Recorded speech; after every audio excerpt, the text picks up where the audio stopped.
Good afternoon. Welcome. I'm Connor Fowler, And I'm Matt Smith. and this is Apocalypse Studs. We have a great and long-awaited guest here in the studio with us. Uh, Not my brother or my relative, but a redhead nonetheless. See, everyone must think that I'm so insane. Maybe they're right. So I wrote a little poem for you because our guest Hunter is a poet, a good one at that. Yeah. So I wrote a little poem that I thought we could, bring you in on. And before that, this is not out of character for Connor to write a poem. Just I love it. I'm so excited. Giving him props because he sent me many poems in the span of our friendship that he has written. I love it. Well, it's a nice way of communicating. He'll toss you a hotel salad. He'll pen you a thoughtful ballad. In his loafers, he's quite gallant. Smash capitalism with a mallet. Peeling back layers of shame like a shallot. Welcome, Hunter Sanders? Hotel salad? Yes. Hello. How do you Thank do? you. Nice. Oh. Yeah. That's honestly, Connor, I'm impressed. I don't give you props enough. That was the one that came quickly, so I knew it would be good because it's like when I'm like I gotta write this down immediately. I know that it probably is at least a funny one. That was a good intro. Yeah, with imagery, the mallets, the loafers, the shallots. The shallots. Oh, I love a good shallot. So that's fantastic. Hunter, how's it going today? It's going well. I'm just chilling. My young son, I'm a stay-at-home parent too, so my boy is with my parents right now. Ooh. So I've got the afternoon just hanging out to myself. Wow, so dude. Yeah, it's been a good afternoon. How's the weather where you are? The weather is like finally fall-like. It's been like in the 90s. Yeah. Up until like 2 days ago, and now it's like in the 30s in the morning, and it only gets up to 60 in the afternoon. Yeah. So it's finally getting there. Yeah. It sounds about like what I've been dealing with down in Georgia. Yes. Yeah. And so where are you from, and where do you live now? Yeah. So I'm from the Oklahoma City, like proper like area for the most part. We just moved to Guthrie, Oklahoma, which is a small town just north of Oklahoma City, which puts me kind of smack dab, kind of in the middle of the United States. Like if you just kind of put a pin in the center, that's kind of where I'm at. So it's been good. Yeah, I don't think I've ever been to Oklahoma City. I've been to Tulsa a few times. Like I have some. You should come. Yeah. Yeah, it's a cute town. Honestly, like I've driven to Tulsa a few times from Atlanta, and like it's not the worst drive in the world, and kind of enjoyable.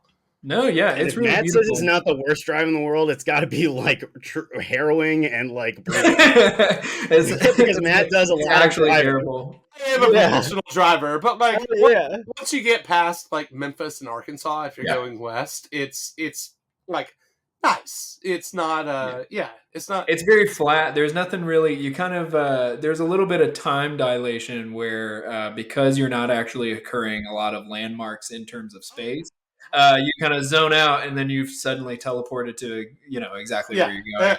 I feel like that every time I've ever driven across the Midwest. Yes, exactly. Yeah, like the Kansas, sweeps of land. Yeah, Oklahoma, like parts of Missouri. Wyoming, all this shit. Yeah. They malign it by calling it flyover country, but it really is the only way to see the Midwest. That's true. Yeah. You gotta look down. It's got all fun like tracts of land. I always like whenever I'm flying and I can look down over the land and all you see is just these giant shapes, like these giant squares. It's kind of rad. It's really amazing. Oh yeah. Yeah, it just reminds me of like looking at a map, but in real life. Mm-hmm. Yeah, exactly. Except there's a giant Oklahoma cartoonishly painted across the landscape of Oklahoma, so you can I like to see the highways working. The little cars or little ants moving along, if it's working anyway. Yeah. So I'm gonna maybe edit this out, but I feel like I have to ask you. Is there an Oklahoma City bombing memorial? There is. I love talking about the Oklahoma City bombing. So do I. That is like one of my pet things. Yeah, so you should.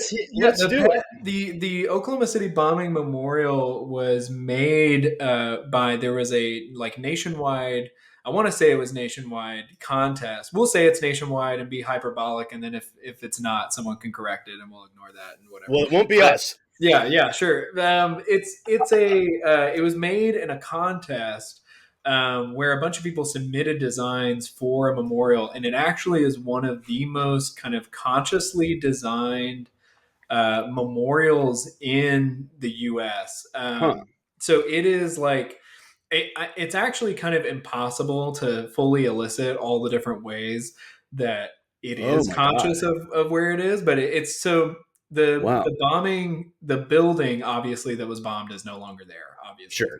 But the building adjacent to that, they have kind of retrofitted into a museum. And so the museum is also one of the more unique experiences that you can have at a museum, where it brings you narratively throughout the course of the bombing day. So it'll bring you into, it's really fantastic. Like it'll bring you into this room where it's like, oh, you're coming in for work at this building. Like, here's the morning, here's the news that was on that morning. And then there is a bombing room where essentially they kind of play like a radio thing. So whenever you go through the museum, they do it in groups of like 6, and they play recordings of like first responders and like all these calls coming in, people reporting the bombing, that kind of thing over you as you kind of walk through.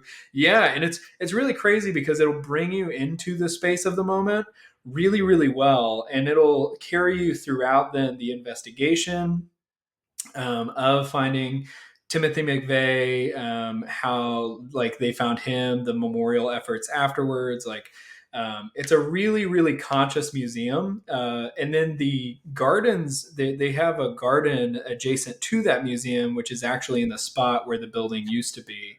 And it has like a chair for like each of the victims, I think it is. And stands like there and illuminated. Yeah, very stunning, kind of. Yes, like, I was just looking, and I've never seen it before. I just had to look this up and see when it happened because I couldn't totally remember. And apparently, it was also the 2nd anniversary of the Waco siege. Yeah, and that was deliberate. Holy, yeah. I mean, I know, like, it's been a minute since I. Yeah, it's also the spring before I was born, so that should tell you. Oh, wow. Okay. Just like it is the beginning of the moment that we are in right now. Like when that happened, that was the beginning of all of this shit, and people will say other stuff, and they're not right. They have not thought about it for long enough, because this is definitely what it is, the culture war. Not just the culture war, but the extreme right in America. the otherwise underground for a very long time. Right. Extreme right like started infiltrating like mainstream shit. And can I say too, that's what I like. I think that's one of the things that I've loved about Oklahoma as a place, is that because I think it represents this sort of underlying, kind of often unrecognized center of a lot of intersections of American life. Like it has, it's part of the Bible Belt. It is a site of right-wing extremism, but it also makes certain other living at a different intersection makes that a lot more interesting, right? Like if I am being like a leftist, I guess, like in this space, what does that mean for me if the majority of, right, like let's say that every county, we're the only state in the US where every single county voted for Trump in 2020, right? Wow. Like that's an actual fact. It's like, what does it mean then to live the way that like I am living? Well, dude, that's why I was so desperate to have you on the show, because like that is an amazing perspective. That is like a crazy situation to be in. So we're deeply curious about what it is like to live where you live and to feel how you feel. Yeah, that's great. Well, thank you. Yeah, I think that it's so cool, and I think that is like one of the pillars of this show, is like what is going on elsewhere. Like how are other people who feel the same way that we do living? Right. And it seems like you're doing okay. Yeah, I'm doing okay. I'm surviving. I think that there's like it's definitely been it's definitely like an interesting place to try and like format, for lack of a better word, like a life, um especially with regards to like care and attention, right? Like there's I think in trying to raise, so our son is a little over a year and a half. He should be 20 months, going on 21, I believe. And so I don't really like doing the You're month still by in the month month thing. phase. Yeah. I know, yeah, Yeah, I yeah. don't like doing the months, but it's also for When any you're parent close to who are it, dude, listening. you can tell the fucking difference. Yes, if you're close to it, you know like what should and shouldn't be happening at different months and whatever like that. Yeah, for anybody who has a kid, that's a very telling statement. For anyone who does not have a kid, that means nothing to them. Right. But yeah, so he's about there, and like in terms of thinking of like schooling and stuff, like I think like largely our plans are to like homeschool him like for a while, just because like the ways that kids are exposed here to like I don't want I think obviously like certain conversations, like let's say race, right? Let's say you're talking about race. Those conversations become more serious when they're in middle school, but your earliest formations obviously happen in like Yeah. preschool, kindergarten, that kind of thing. And so I think raising him to where not to shelter him too much, but to make sure that those conversations are very intentional, and to make sure that Hell yeah. he's kind of set up to be successful in a really propagandized educational system, especially like around Dude, here. that's that's It's so really important great. to us. That's so great. Yeah, you should write a book. I couldn't even. I think it's. I don't know anything about parenting. So like I'm definitely No doing one it. has any idea. Yeah.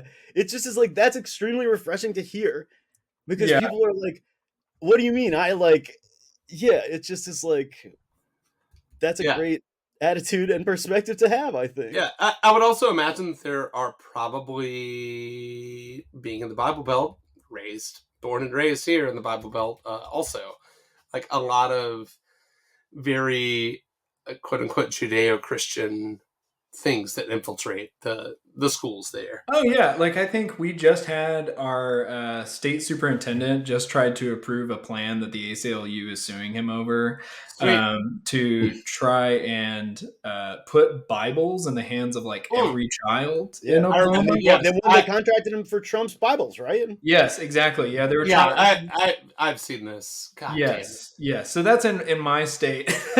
So it's definitely like, yeah. If you're talking about that kind of those values, especially like very suffused throughout the culture. Right. It's also funny being in like a smaller town, because I was in Oklahoma City, which is definitely a little bit um, more urban. It's definitely not like a massive city. It is a massive city by land sprawl, Right. but it is not it is not like Chicago or something in terms of Yeah. other Midwestern city. But it definitely like it was a little bit of a culture shock, not a major one, but definitely a little bit of one, because we came into, so Guthrie is like, Oklahoma City is like millions of people, and then Guthrie is like tens of thousands, Right. and so Wow. coming. I have no idea. I have no idea what that like what that Well, 10,000 people that's looks like, not really. like comparatively to like where I'm, like my hometown. That's like tens of Matt's thousands is parents still live in. bigger Where than the how big is 10,000. that town? But it's not even like, that's not even like a mid-sized city. Hello? That's still like a pretty small town. Your audio is not working for whatever reason. It's Yes. not anymore. It's working now. What the fuck? Yeah. Sorry. Yeah. It's all good. So you were saying. Oh yeah, so like, I come from a town of about 10,000 people, and like tens of thousands, like even if that's 20 or 30, it's still not a mid-sized city. It's still a pretty fucking small place. Yeah. Oh yeah. Like, and so we came here, and it the culture shock was like going from especially if you're talking about like the suffusion of evangelical Christianity in the culture. Yeah. We came from a city where you may go to a coffee shop and someone's having a problematic Bible study, right? And then we came to this town where then I think one of the first experiences that I had at a coffee shop here, which we only have one here, is What is it called? it's called Hoboken Coffee, which Interesting. is funny because Okay. it is nowhere near Yeah, Hoboken. That's a choice. Is it It just is a like it's choice. a vaguely New York type place? I am not entirely sure why, as a local here, I should know why that's called that, and I will Yeah. definitely ask them. I do not know why it's called that. Yeah. Well, I'm you aren't responsible for that naming nomenclature anyway. Right. Yes. Yes. Exactly. I think Yeah. you I would have don't. chosen something more adventurous anyway. Yeah. I have no idea. We have lots of great. I will say the Oklahoma City coffee scene is really fantastic. We have a lot of great coffee. I've been to other towns where they say they have coffee and they do not. And a Lots of similar. coffee is really, really bad. So Yes, that's that's true. a good Yes. thing about coffee is that it sucks a lot of the time because they just fucking roast the shit out of it and like And think that people that's don't the know. way. Yeah, it's Yeah, just yeah.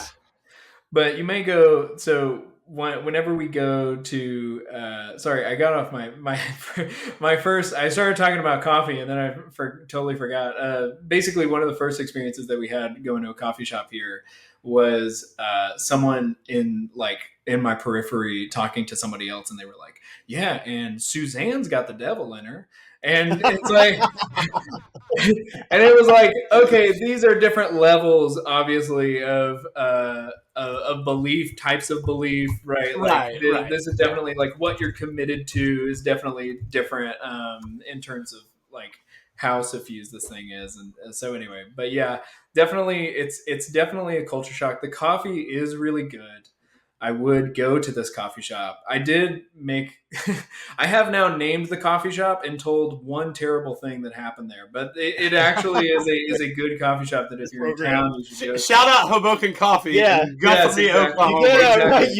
You get a free tall Yeah. coffee with this code. Yeah. Yes. Yeah. Yeah. Definitely don't If- do that. I would. They would charge me. I'm in there enough. No, they have my account. They have the AD Yeah, account. okay, I yeah, mean, it's yeah. all on us, you know. It's Yeah. not on you. yeah, They have we'll the post that judge to account. stories. Yeah, we take the bullet for you. Love it. I appreciate that. That's actually really generous of you because that was my blunder, and but I'll We like let you to take it. you know what we do is that we like to take on other people's problems on this program. Yeah. Yeah, that's good. That's a Yeah, big part. I appreciate that.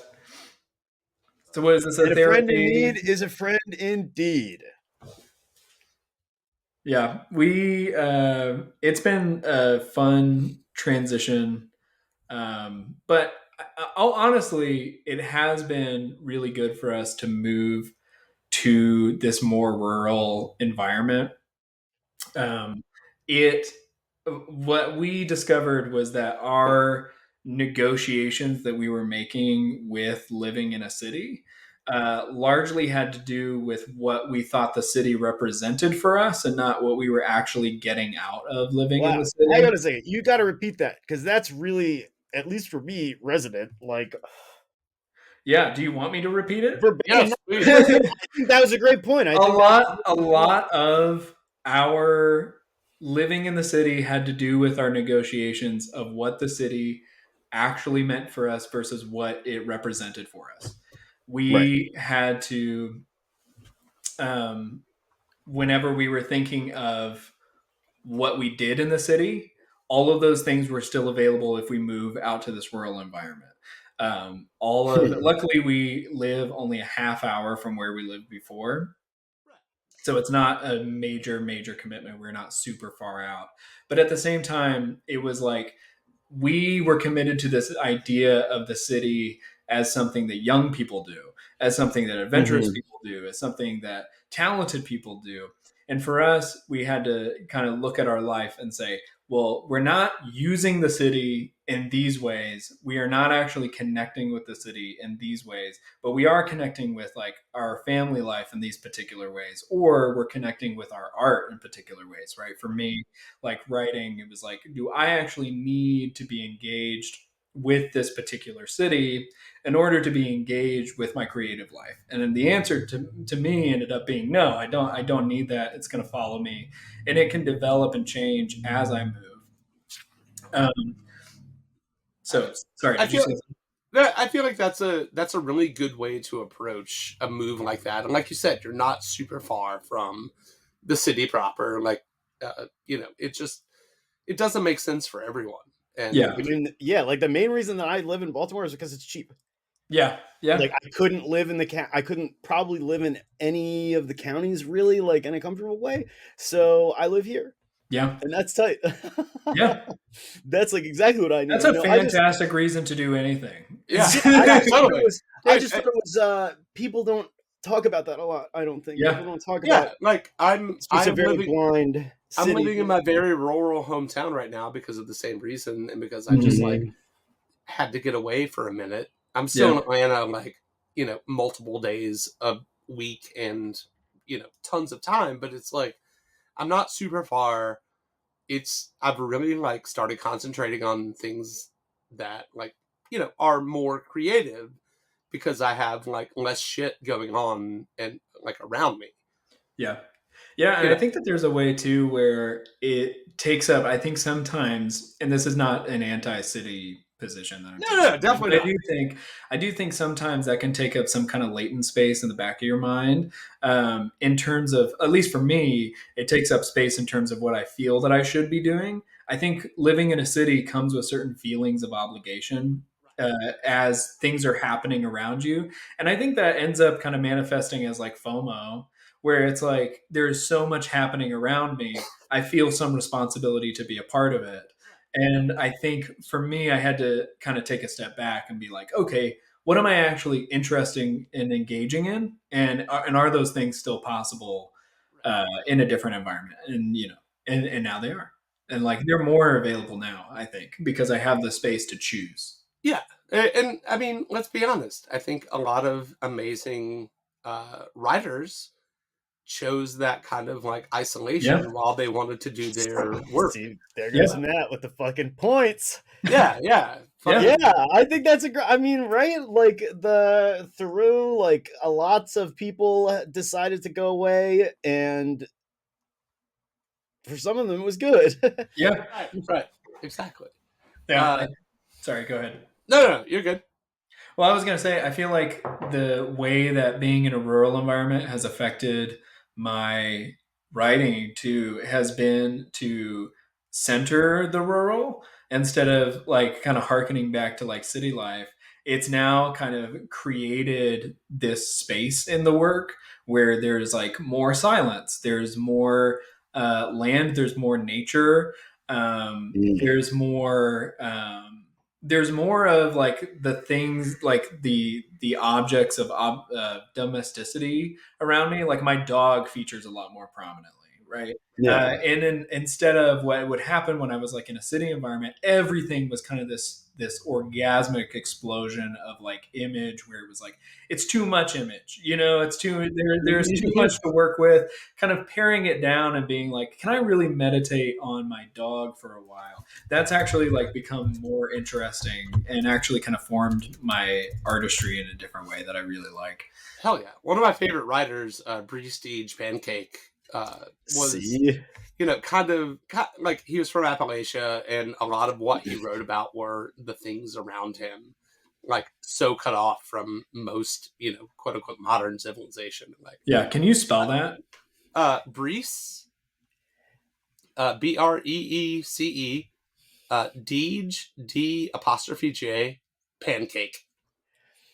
it's so Nice. funny because I've told Matt about this guy Nick.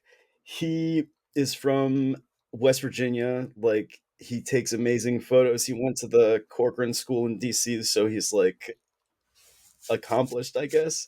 In any event, he's an Appalachian artist, and he gave me the Breece D'J Pancake book. Oh, nice. which I read. Yeah, so I think it's a weirdly,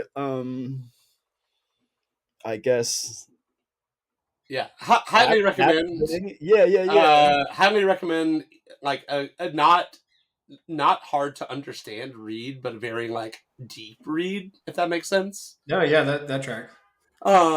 And yeah, he also like offed himself at, Yeah, we I think, support a young yeah, yeah. alcoholic suicide on this program. All my heroes apparently killed themselves. That's the case with me Yeah, also. yeah. So that's Or a lot of them, not all, but sure. Did you see that thing that Sam, another person who's been on the show, posted that white men, I guess, die the hero or live long enough to become the villain? nice. That's Which it. I just was like, Yeah. that's a pretty astute observation as well. That's also a quote from Batman, The Dark Knight, I believe. Yeah. But a partial quote, right? I mean, it's not like Oh yeah, totally. Right? But the yeah, like it's. I mean, Is it originally from Batman? Really?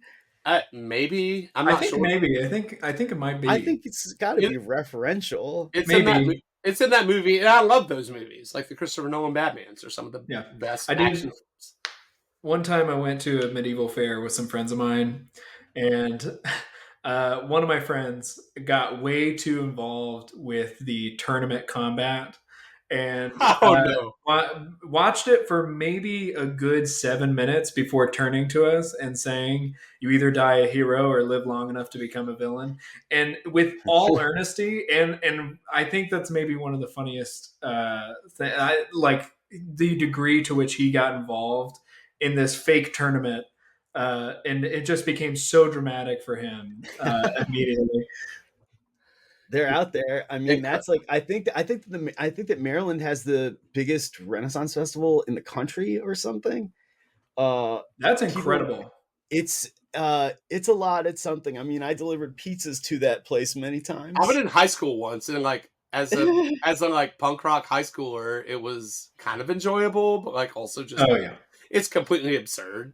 The best way to go into those scenarios is just eat up, like take in as much as is enjoyable for you and ignore just anything else. Yeah, it is some of the best. Because I just have to think it's some of the best people watching of all time. Yes, like, exactly. Yeah. I want to return to a time where people were killed because they could do magic. And I think that that's nice. I mean, I think the stocks are great. Well, because nobody has any commitment to values anymore. You know, nobody really. That's a perfect direction for us to take. Yeah, nobody hates witches like they used to. Nobody has that zeal, and that's what we're about. We've had a witch lover on the program. I mean, shout out ZG Burnett. You're a wonderful witch. Well, you need to tell them now that you're taking a hard pivot, and we're canceling your show. Right.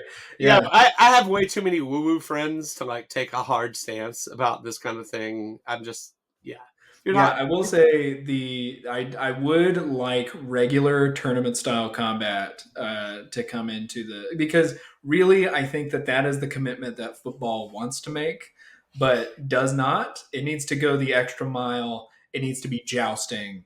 The official state sport of Maryland. Right, exactly. It needs to be that Taylor Swift is not going out with an NFL player. It needs to be that she's going out with a professional jouster. Yes, because that's really, I think, what she wants. You know, this is why, to Connor's chagrin, I do love hockey. I do not keep up with it currently, but like as a sport, it's the closest we get to jousting, I think. Yes, yeah, and I also have a tangential commitment to rugby for the same reason. Okay, yeah, true. Yes.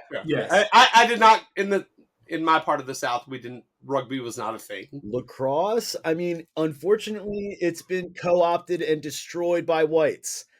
But used to go hard. An indigenous game. Yeah. Have you seen the fucking drawings of that shit? They're like running up the walls with the stick. I didn't grow up with lacrosse, so it's like totally foreign to me.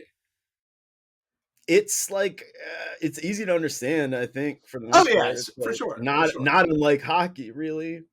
From my experience, it took a kind of suburban slant from my experience, it went a little domestic, and then basically anybody named Grayson growing up Oh, for me oh! was in, they were playing So, lacrosse. except for my Grayson, the singer of my band, who is a tennis pro. And Yes, okay, there Wait, you go. what the fuck? What? He plays tennis? Yeah, he's a tennis professional at a like a big neighborhood. He's like huge. Oh, yeah, but That's like a very imposing tennis partner. yeah. He's like 6'5". Like, That's what I'm saying. He's really big. He's really really huge really and big. very nimble. yes, very nimble indeed. Shout out Grayson. Yeah, hell yeah. No, I think that's a great detail. Yeah, I feel like he it's should awesome. be leading with that. It's awesome. But yeah, that's fucking sick. yeah, other than that, Grayson, probably every other motherfucker named that name is a Right.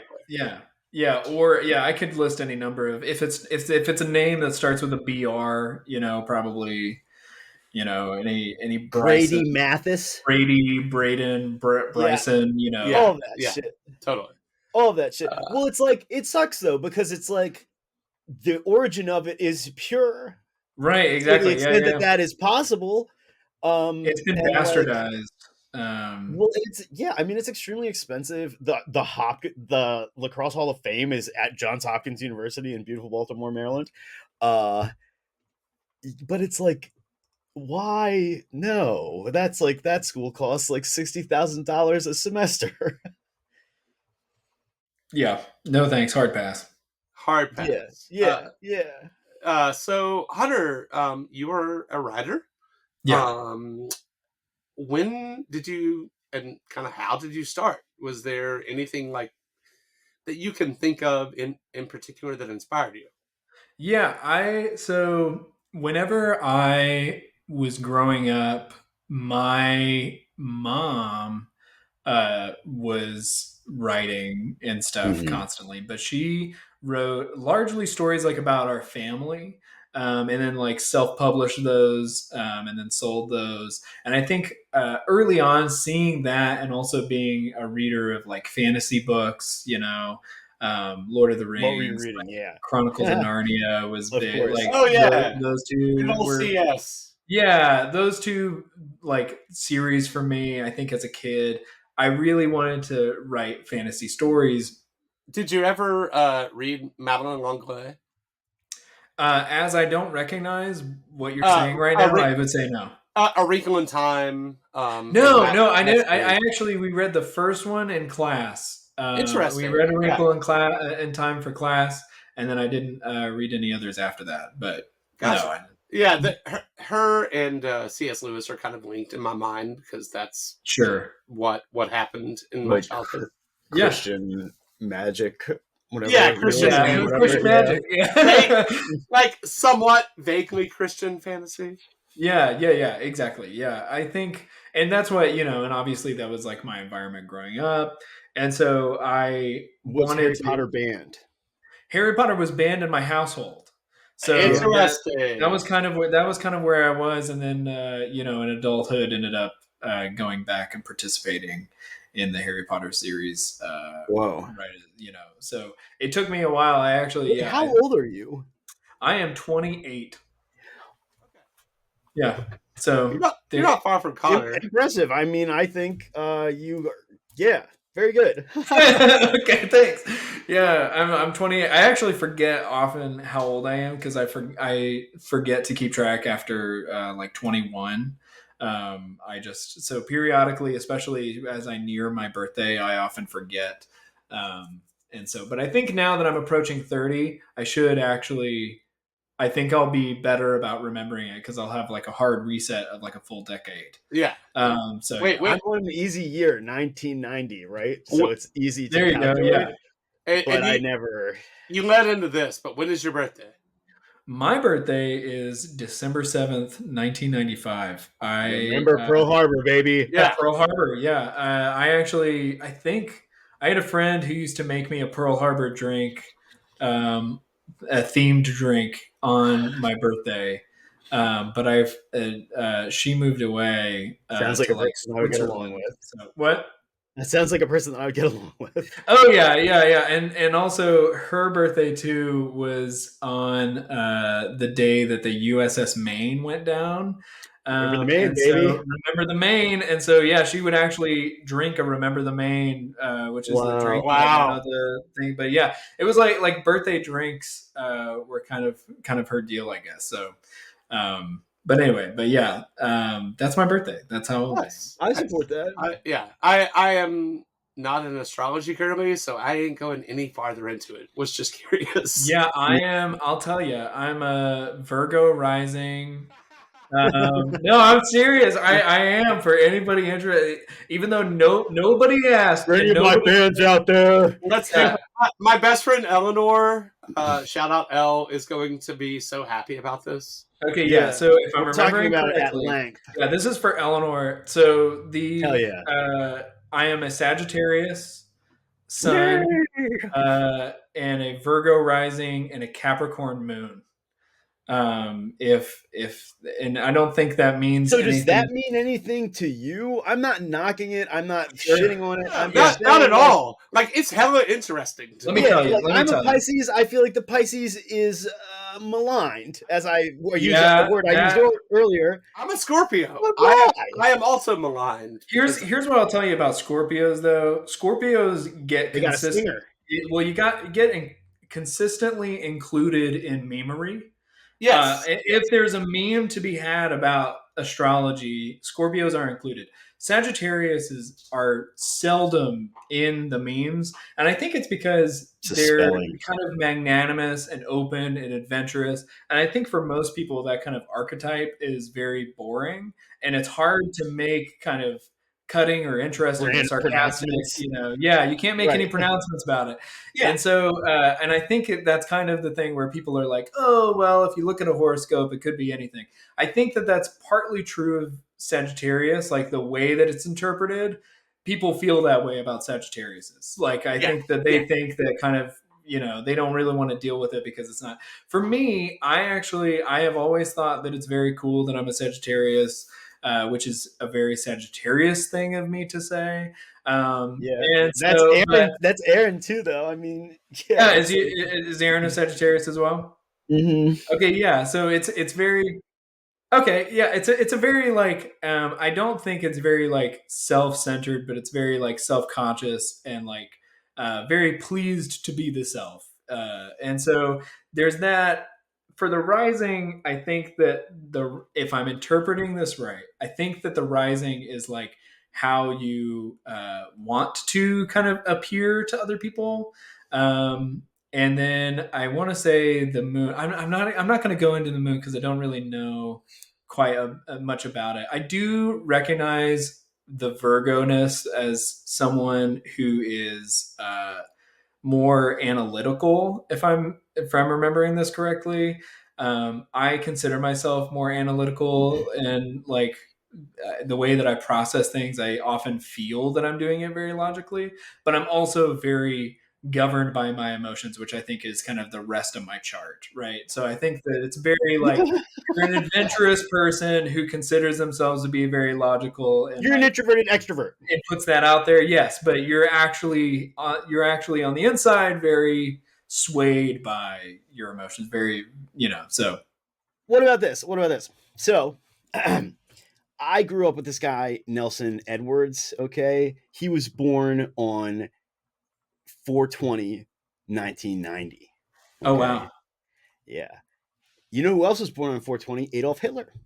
Wow. And so they are not the same. They have many differences, and I don't know that they have much in common. It's because of the time. If you would have had because there's the other stuff. Right, Yeah, exactly. yeah. You have to be I see. looking at a different, Unless if you were born on the same day They're born at the and same time as Adolf Hitler in history, that might be a problem. But luckily, there are a few other factors at play, I would imagine. And that's coming from someone who knows virtually nothing about that.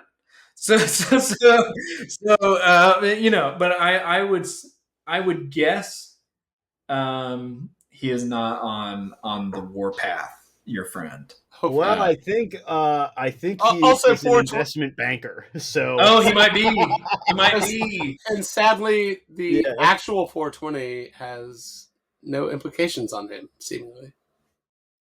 yeah, yeah. No, I mean, I don't think that Hitler smoked very much weed at all. Yeah, I don't think so either. If ever, you know. Yeah. Yeah. Hopefully your friend does.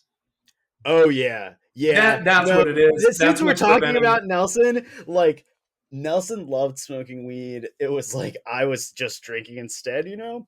But he finally got a piece. I don't know how he got it, like from the internet. Like he was forging things, you know. He was like 15, so he has the bowl. He's unwrapping it, right, and we just hear it shatter and him scream Oh. "fuck," and it's like that's just how it has to happen. Yeah, yeah. Well, there's always an aluminum can of some sort around. So, Sure. Yeah. And There's I mean, always the possibility. yes. the tenor is indispensable, and it's about the ingenuity of the human spirit. True. Hunter, what is your writing process like? Like, Yeah. is it paper and pen? Is it computer? Is it Typewriter. your fucking notepad on your phone? Mhm. At Target. You freestyle into the voice memo. You got no idea. I have done that before. If I'm driving, I have done a voice memo before, and that sucks the most. Yeah, That's the worst way for me to do it. I really would prefer not to, but I have had to resort to that just like because an idea will hit me. Most of the time, the way that I work, I think every modern poet probably has a notes app that is just kind of full to brimming with inspiration and with little notes. And they're gonna update it and destroy it too, like very Yes, soon. so that is what I think that this is where I think people, especially like amateur poets and people who are doing it and like wanting to like write more seriously. I think that getting it out of the notes app, I think, is key to kind of really actually getting into the editing and real work of making poetry. I think for me, I realized that a lot of my poems and stuff, I realized that when I was writing poetry, my lines ended up being really short. And I was like, Mhm. why can't I write long lines? Like, why can't I vary the lineation of this? And it was because I was doing everything on my notes app. It was literally That's restricted really funny. to, Well, yes. the formatting of a bunch of my shit is destroyed because uh they like put tabs, Sure. right? Yeah. So you can't so the lines don't jam. Yes, exactly. Yeah. So what I do is at the end of every week, I actually came up with this process of, it's not very complicated, where I'll take all of my notes app notes, whether that be fragments of poetry, whether that be inspirations, quotes, memories, what have you. Take all of that, put it in a Google Doc. And then from that Google Doc, I have two Google Docs. I have one that is poem notes, and then I have one that is drafts. And drafts is when the poem actually forms like a real cogent thing. Like if it has images, if it has a general, it doesn't have to have a specific narrative. Sometimes it's non-narrative, sometimes it's more lyrical. But if it has a Yeah. narrative sense to it, if it has a flow to it, if it has kind of a beginning and end, then those notes can then go into drafts because that then constitutes, even if it's a really poorly written poem, right? Even if it needs a lot of editing, it can then constitute an actual poem. So for me, that's my process of, I go in at the end of each week, take everything into docs, decide what kind of stays and what goes, put the things that stay into the drafts. And then from there, that's when I begin editing. So like if I'm editing I'll typically start with, I don't do lineation, kind of where the lines end and where they begin. I don't do that till later. But a lot of what I'll start with is just making sure that like the language is as good as it can get in terms of like word choice, right? Like, I have this problem where if I'm writing, I generalize too much and say, like, there's a feeling that's like this or whatever, and then Yeah. finding new ways to say what that thing is like, and reframing it, and maybe taking out the portions that say, well, I think that this is like this, Well, just that's the this is whole the thing. yeah, that's the whole fucking thing of it, right? Is like trying to distill down into better and more, I guess, concise, occasionally concise Yeah, um yeah. I think that for phrases me or right now, getting down to kind of a sparse language, there's a poet that I like right now, who's her name's Elizabeth Willis. And she Mhm. writes really sparse, really kind of oblique lines that are kind of at times hard to decipher. But I think for me, the language choice in her work is so like profound. And so there's this thing in poetry where that called line economy, right? Which is basically saying like, are you using the words that you're using as efficiently as possible, right? And it's kind of the thing that separates poetry from other stuff.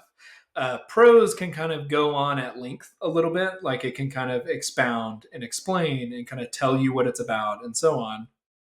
Poetry, if it's explaining what it is to you, it then kind of becomes prose, right? So it's if you are scaling Damn. back and being frugal with your lines in some way, and that's not to say that you have seldom few lines. It doesn't mean that you have short lines, but just saying that whenever you're using a line, each line by itself is doing work in some regard, like it is furthering something, and it is doing so efficiently.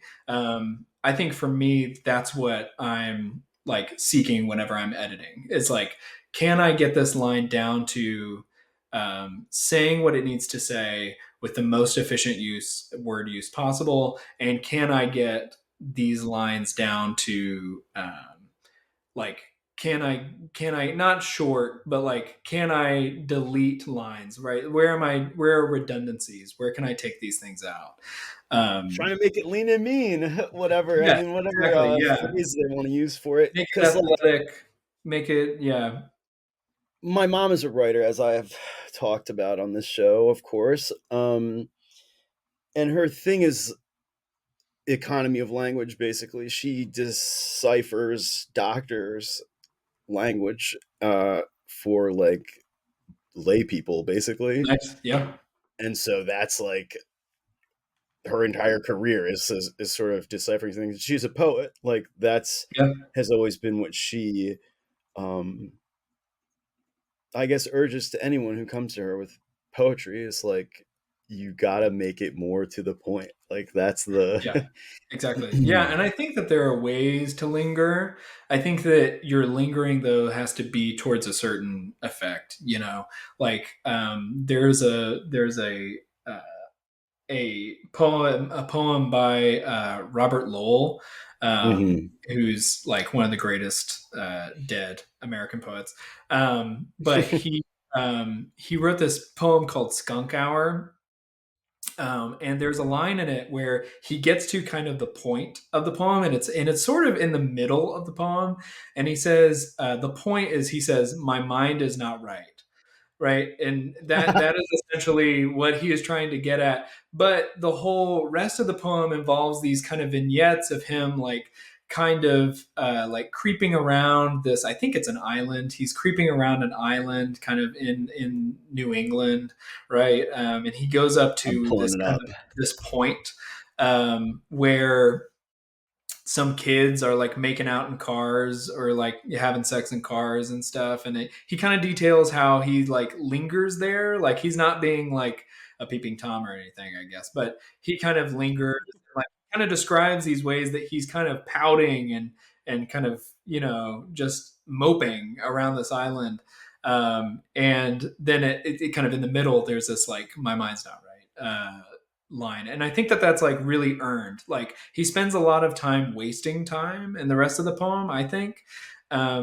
But the way that he wastes time, it indicates exactly what he's trying to say with this other line, and I think that that's kind of like what I mean when I am saying like I want everything to be of use. You know, not everything has to be the most poignant thing in the world. But if I am trying to get to some point, I want it to indicate the right things to get to that emotional space or that emotional weight. Out of curiosity, how many poems have you published? I guess is the right word. I believe at this time it's like 3. Okay. I Pretty good. Like how many just estimated do you think you've written? Like since more like not back in the day, but like since you thought An approximation would be fine. yeah, like hey, Yeah. this is what I want to do in my We life. don't have the answer to this question, and we're not going to say, actually, you fuck.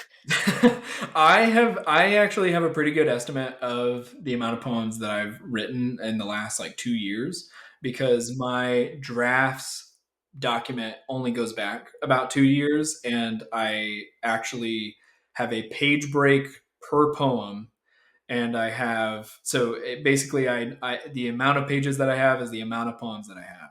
Yeah. So currently, and I've deleted a He's lot. pulling it up live. He's I'm pulling it up live. live.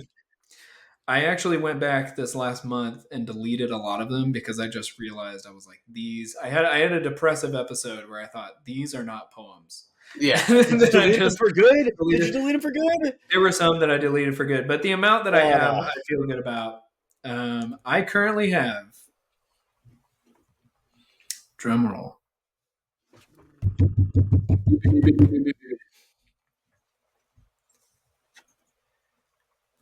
Sorry, this is a long drum roll.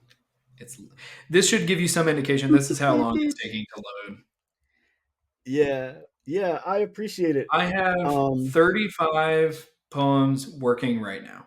I have 35 that I am actively working on. If I go back to my poem notes, which is somewhat delineated into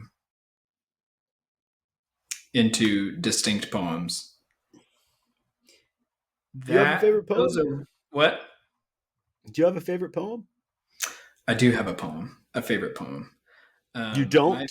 No, I do. Yeah, see, I figured you might. I have one that I like right now, and then I have one that that is like my all-time fave. I read it at my wedding. Yeah, let's hear it. I mean, I don't mean read it. I'm saying, what is it? Yeah, you can read it if you want, though. You have it committed to memory. Sure. No, I have not committed any poems to memory because I have sinned against poems. I really ought to. So, real quick, back to I have 42 other poems also. I think that's so funny, and it's like such a funny question to ask, but it's also like that's a lot.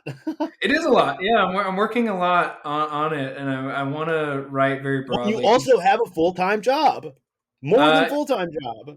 Yes, and so I do this in the hours that work for me. The wee hours. You have to do it when you can. I know that Anne Sexton and Toni Morrison used to work on either end of 4 a.m. So Anne Sexton would write from midnight to 4 a.m. And then Toni Morrison would write from 4 a.m. to like 6 a.m. and so on, which is incredible considering the amount of like the body of work that they created in that short amount of time. But that was just like when their kids were asleep, and so you get it in whenever you can. But my favorite poem is Having a Coke with You by Frank O'Hara, Frank O'Hara. Sorry? That's what I had this Polish English professor, and he would say Frank O'Hara. Oh, really? Nice. Well, yes. Hey, Frank O'Hara is the man, dude. Yes. Yeah. But I read his poem "Having a Coke with You." He's of the New York School of Poets, which was a group of poets in New York, obviously during like the 50s. I believe it was, yeah, 50s to 60s. And they're like, included in that would be like James Schuyler, John Ashbery. Frank O'Hara is one of my favorites, partly because of like his accessibility. I think that he's very good to read and very like enjoyable to read and very easy. Like there's not anything that you're going to really like miss whenever you read a Frank O'Hara poem. He wrote his poems. Speaking of like when people write poems, he wrote his poems like during his lunch break. He has this collection called Lunch Poems. It's like kind of famous, Yeah. and so he would write it during his lunch break, just kind of milling about New York. And I find his stuff like just really romantic. A lot of it does have to do with, a lot of it is about romance. A lot of it's about being gay in New York in the 50s. But he, um, man, I just like, I love his stuff because it's so like in the moment of exactly what he's trying to describe. He just totally goes in on kind of whatever it is he's talking about. He's like fully committed to like describing a thing comprehensively. Um, and I actually, can I read it? Yeah, totally. Okay. This is an Apocalypse Studs first, ladies and gentlemen. I'm excited. Yeah. Nobody's read a poem on your podcast? Nobody. No, I think it's funny actually, like because that would be fitting, but here we are. I love that. I love so much. This is fantastic. Okay. This is You're the dream come first true. poet we've had on, I think. I mean, Sam Kerr, but other than that, Other yeah. writers, but yeah, Love it. first live read. Yeah, let's do it. Having a Coke with You by Frank O'Hara.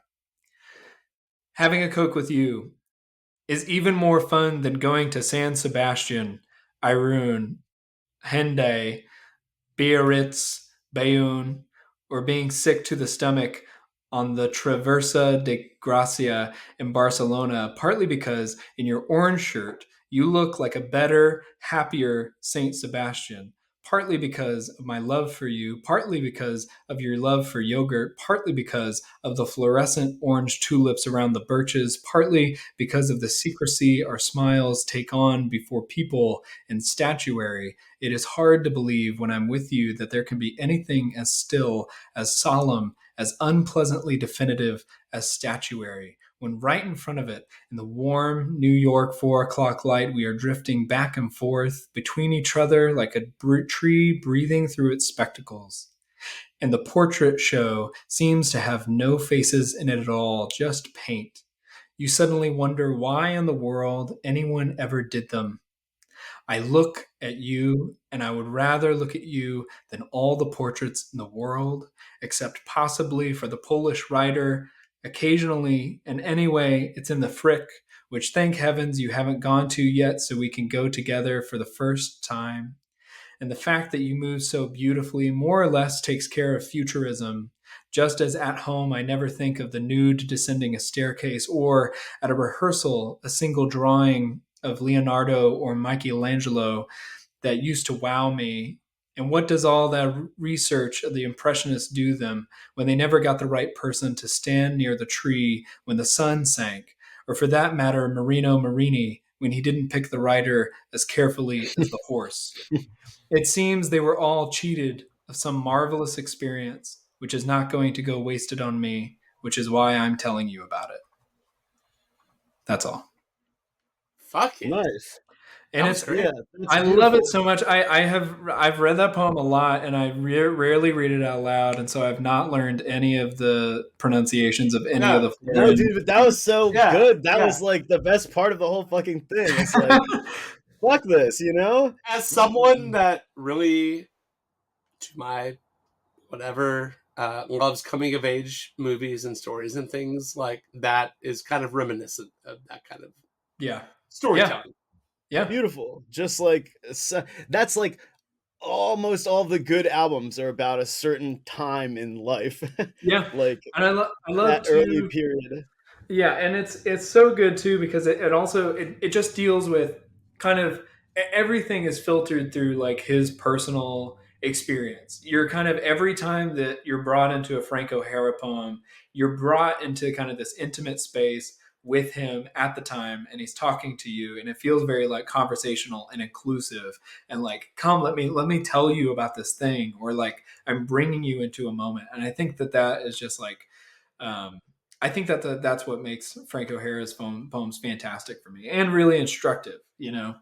I never want to be obtuse, or oblique so much that I like people aren't coming into the poem, that I'm not bringing people in and saying, hey, look at this thing. Like if I'm writing poems Because it is exclusionary sometimes, right, right? yeah, Like, and that's fucking whack. Like, I don't like that shit. I saw that thing that you posted about like grammar Nazi being a real Nazi. yeah, I was like, haha, yeah, that's a good way of talking about it. Because like I used to be a fucking prick. You know what I mean? yeah. I'm not like that Yeah, anymore. I I didn't mean know to what it agree is. just then, but I mean, No, no, I no. Understood.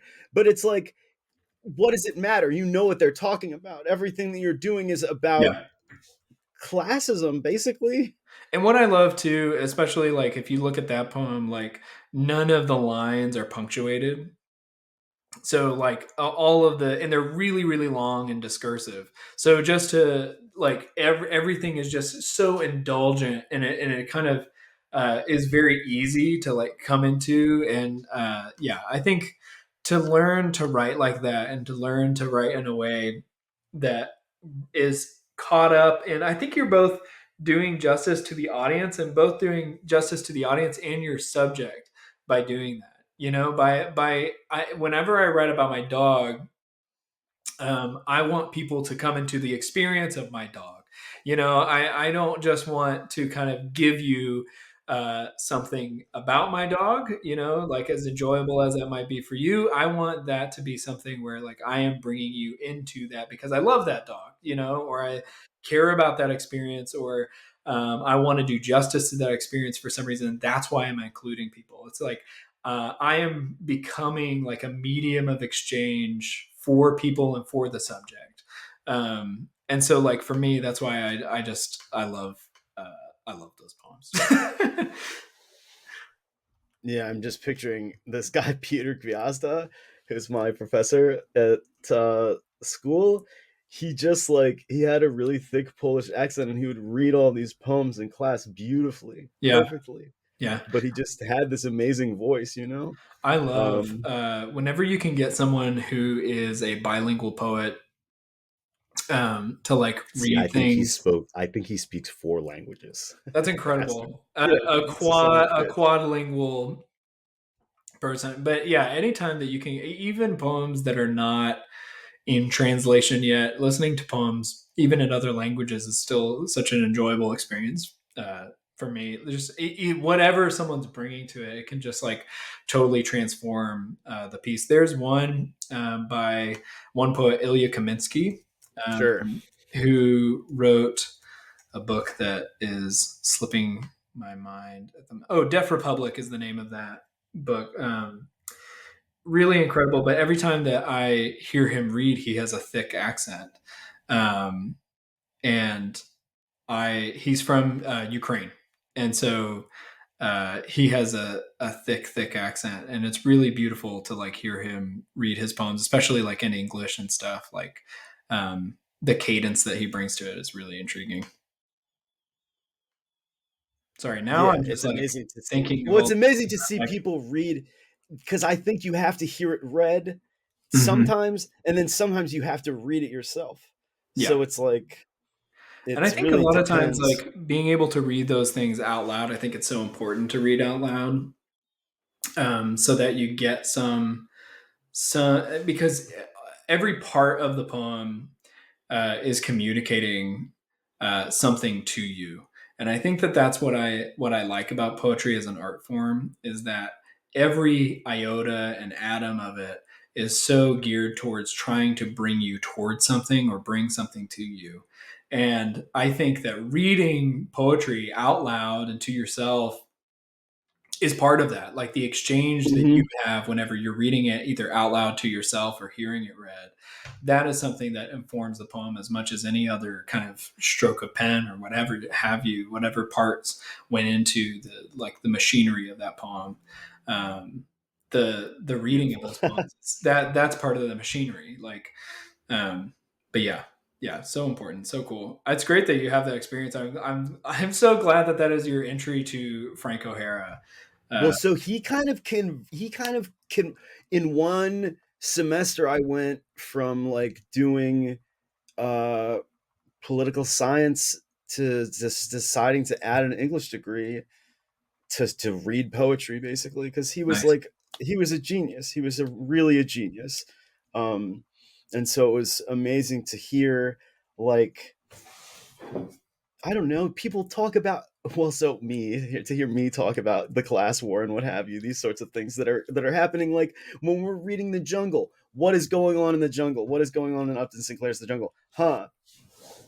It's happening for one reason alone. And so to talk about that in his class, especially Yeah. with his like background in like living under communism, Right. fascinating. Yeah. Love that. I want to ask you one clothing question, and then I guess Okay. we should conclude. Whatever. Yeah. But so a lot of people, the men mostly, are scared of wearing jewelry. Um, we're wondering, you are a jewelry adherent, Yeah. Oh yeah. jewelry aficionado in a non. I wouldn't say like in an annoying way, like in a Thank pretentious way. It you. just Thank seems you. natural. So like, what's up? How did you manage that? I love to wear jewelry. I like for me, as with any style thing for me, and that goes for writing, that goes for clothing, whatever. Damn, see, we have to do a part two now because Style. that's like the fucking that's the question, right? Well, here's what I'll say. I feel I need very simple schema for understanding the world. And so if I can come up with one way of understanding things and then apply it way too broadly to more than one category, then I'll be very happy. So like so it makes my thinking a lot easier that way. But I whenever I'm doing style, I want it to be placey and I want it to be specific. I want it to be of a specific time and place Mm-hmm. and communicate something about who I am and who I want to be and what I find valuable. Yeah. And I want it to be specific to my experience and where I'm at. So for me, one of the things that I currently am, I have a very small stack, as you say, but I have a spoon ring on one pinky, and then I have a turquoise ring on the other pinky. And for me, I've been wanting a spoon ring for a long time. I remember my great grandmother. I see. I had never seen one of those before. I think Really? they're Are you really okay? cool. Cool. Yeah. Yeah, No, yeah. they are kind of common to this area, and that's actually one of the reasons that I wanted one. Is it's kind of a staple of like your great grandmother's closet. It's a very easy way to like have a silver ring on you, because forks and stuff are made of silver, or can be or are, and they're very easy to come by. It's a really easy way to get your hands on some silver. And so taking it, bending it around, forming it into a ring, it's a very cost effective way to have a silver ring. And so, for instance, Huh. like my great grandmother had one. I think I had a grandmother who had one, and a very matrilineal thing, actually, now that I'm thinking Dude, about it. that's so fucking tight. I saw that and I was like, I gotta get one of those. You gotta get one, and they're really. I got that one Yeah. for $20, like at So is it just a spoon like bent it in is, yeah. half? It's sawed down and smoothed out on one end so that it doesn't like hurt you. But yeah, it's essentially sized to your Matt, is finger. this known to you?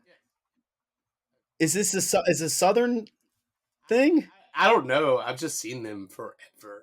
Like Yeah, yeah, Interesting. like great. I've never seen one before. rings, Yeah. bracelets, I all will kinds also of say shit. you can get them on eBay pretty easily. If you're looking Yeah, to yeah. cop one, you should be A able to new get one. quest. A Yeah. new Oh yeah. quest is opened. Highly recommend. So I have that, and obviously, like that for me feels very placey and very specific. And then for my other turquoise ring, that was given to me by my wife, Mackenzie. So it was her Mackenzie. shout out Mackenzie. It was her grandmother's ring. So that's also very important to me. It kind of represents like and not that every piece of jewelry has to be significant, but it represents essentially my inclusion in their family, and also a connection like to the past, and also another matrilineal thing for me. Like I really feel that with jewelry, I actually want more jewelry from the women in my family, like my grandmothers, and because it just makes me feel connected to them, and none of the men in my family have had jewelry. So, so like Right. if the men in my family did, I would want their jewelry. But like I want my mother's jewelry and my mother's jewelry, and like, and I think about that a lot, and I'm actually constantly trying to get more of it. But Yeah, I think dude, for that's a new me, message opened up. yeah, it's like it's for me, it's just so important. Like it makes me feel grounded, in who I am and where I'm from, in a way that is really tangible for me. Like I think that whenever I see that turquoise ring, there's really not a point where I don't know exactly like that's what that is. And I have some other rings too that I have a lot of like I have some religious rings. I think the from way back when my evangelicals are really obsessed with rings. Oh, And I've got something for you at the end of this. But continue. okay. Purity rings, promise rings, Oh whatever. yes. Yeah, like dude, like Yeah. big into rings. So I think that for me, there's also I think that's how I got into rings. If I'm being honest, not that I didn't have those specifically, but a lot of my friends had rings, and I was like, that seems dope. Like I don't have anybody to have a promise ring for, and I don't, having a Yeah. purity ring felt a little dweeby, but I was like, God, like, uh, rings seem cool, and so that's when As I I kind of said, you got to started getting slide into on a signet ring. My perpetually single teenage ass joined True Love it. Waits. So I had the True Yeah. Love Waits ring. Yes. Yeah. Yeah. Yeah. What is I never had that? that. True love waits? It's What the fuck? it's what it sounds like, my man. Yeah, Oh my exactly. god. See, You I was shielded from all this you stuff. dude, you did not go to Super Wow on Jekyll Island circa 96. That sounds like, they have those like pamphlets that explain libertarian ideology. Yeah. Super Yeah. Wow on Jekyll Island is the name of one of those pamphlets. I gotta fucking say, all of the t-shirts that they sold there, like, dorks go crazy over Christian t-shirts, which Oh, dude. I do not buy anything religion related unless it's like Rasta. Like, I would buy a Okay. Krishna t-shirt, but Dude, but yeah. I can I tell you, I got this. So another thing that I got into recently was like grandma t-shirts. Oh yeah. But one of them, so there was one that I didn't get that I wish that I got now. That was sacrilegious. That was very funny. Where it was like, when God takes a day off, grandmas step in or something. And that was like the slogan on it. Yeah. And I was like, holy oh, shit. that's amazing, but it was a little too much at the time. But I do have one that's really metal, and it has like flowers, little baskets, like little birds, and then Yes. it has in the center. It just says, "I put all of my eggs in one basket, and I gave that basket to God." And then Oh and my that's all. Wow. And I was like, that feels like a very metal sentiment. It's very like it's a very intense sentiment at the very least. Agreed. Like it's just Agreed. very like bringing that into any situation is very funny. So I wear that on occasion. That's a very Yeah. I feel like toward the end of my like youth group, shenanigans. It was sure. the That's an episode title. youth group shenanigans. Youth It was shenanigans. the era where everything looked like the fucking cover of a Creed record. So it Okay, was yes, like, yeah. you know what I'm talking about? That's just Yeah, like oh yeah. super, super dramatic and like overemphasized, like Jesus on a cross, but like Yeah. kind Oh yeah. also kind With of like an metal. electric guitar. And yeah, not an electric guitar, but but it's Or like like affliction t-shirts or whatever. yeah, Like the yeah. Like studs and I wish I could remember a slogan, like three holes, 2 nails equals whatever. And it's just like, okay. Yeah, just wild times in the 90s. Yeah, really, truly. But I guess we will have to have you on it for a second time. Yeah, we definitely will. We can go deeper into religion, politics, music, etc. That's great. I would relish that. This has been Hell yeah. a wonderful time. Yeah. Yeah, This has been a blast. it's been super fucking fun, man, and good to meet you. Yeah, great to meet you too. Let's start to wrap up, and we always like to give the guests a chance to shout out whatever they want to, their Instagram. For you, if you would like people to read your things, please do that. Yeah. But yeah, go for it. You can find me at Hotel Salad anywhere. We didn't even fucking talk about Hotel Salad. No, I know. Yeah. Hotel Salad Horror Show. So I'll tell you, you can find me at Hotel Salad on Instagram, named after Watergate salad, which is a salad, a delicacy, Southern delicacy, found at many potlucks, named after the Watergate Hotel. So it is a hotel salad. But that's my name. You can find me on Instagram, doing fit checks every once in a while. And really good ones too. Thank you. And you can find any information about poetry stuff from me there also. Awesome. Well, dude, once again, thank you so much. This has been hella fun, and yeah, you're gonna be in the pipeline for a part 2 not too far from now. I love it. Thank you. I really appreciate it. This has been a blast. Thank you for letting me talk about my favorite things. It's fucking all great. That and more before 6 p.m. Oh yes. Everyone, thank you for listening. Follow us on Instagram at Apocalypse Studs. Connor got you, motherfucker. Oh yeah. See, we did a good job. We did a good job. Yeah. Let's see if the recording works. And one more time. I didn't touch it again. Anyway, if you would like to send us an email, apocalypsestuds@gmail.com. Why? No, go away. I am Matt Smith at Rebels Rogues. And I'm Connor Fowler at Connor Flower. And yeah, see you soon. Sayonara.